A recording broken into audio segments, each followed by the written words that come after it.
Magandang hapon mga kabay. So ito yung pangwalo ko na repair. 39499 liter H.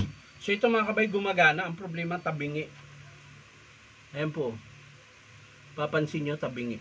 So baka binuksan nila to tapos hindi lang naayos pag balik. So ayan, papaanda rin natin.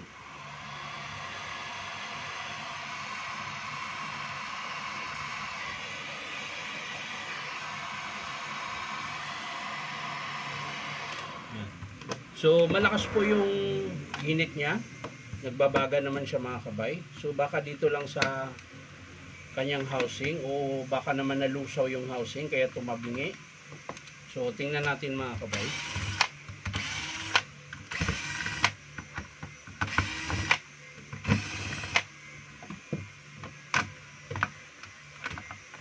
Ayun, mali lang yung pagkakabit. Pero putok din yung ano, pero gumagana. Hindi, okay lang. So yun mga kabay, ayan, ito po yung dahilan kung bakit tabingi.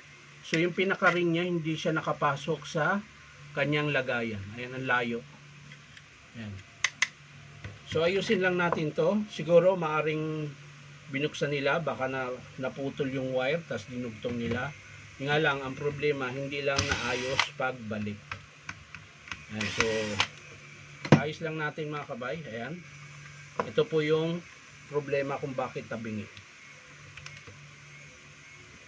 Ayan. Ayan. Dapat kasi lapat na lapat siya mga kabay.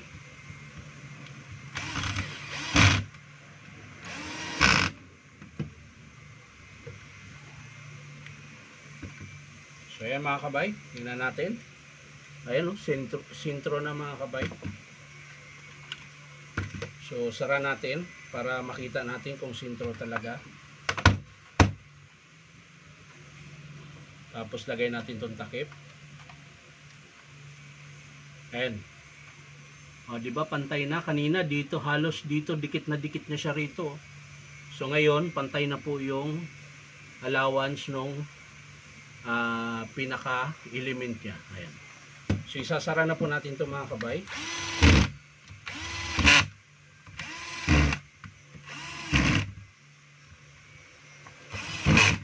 Dahil wala naman po siyang sira mga kabay, ang nangyari lang hindi lang naayos pagbalik yung element, kaya tabingi. So yan, paanda rin natin.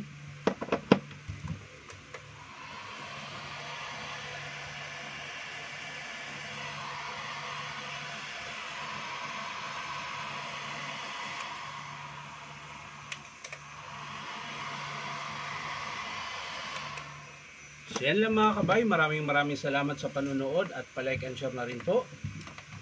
At syempre po, baka naman pwede makahingi sa inyo ng isang subscribe dito po sa YouTube account na Inom Kabay.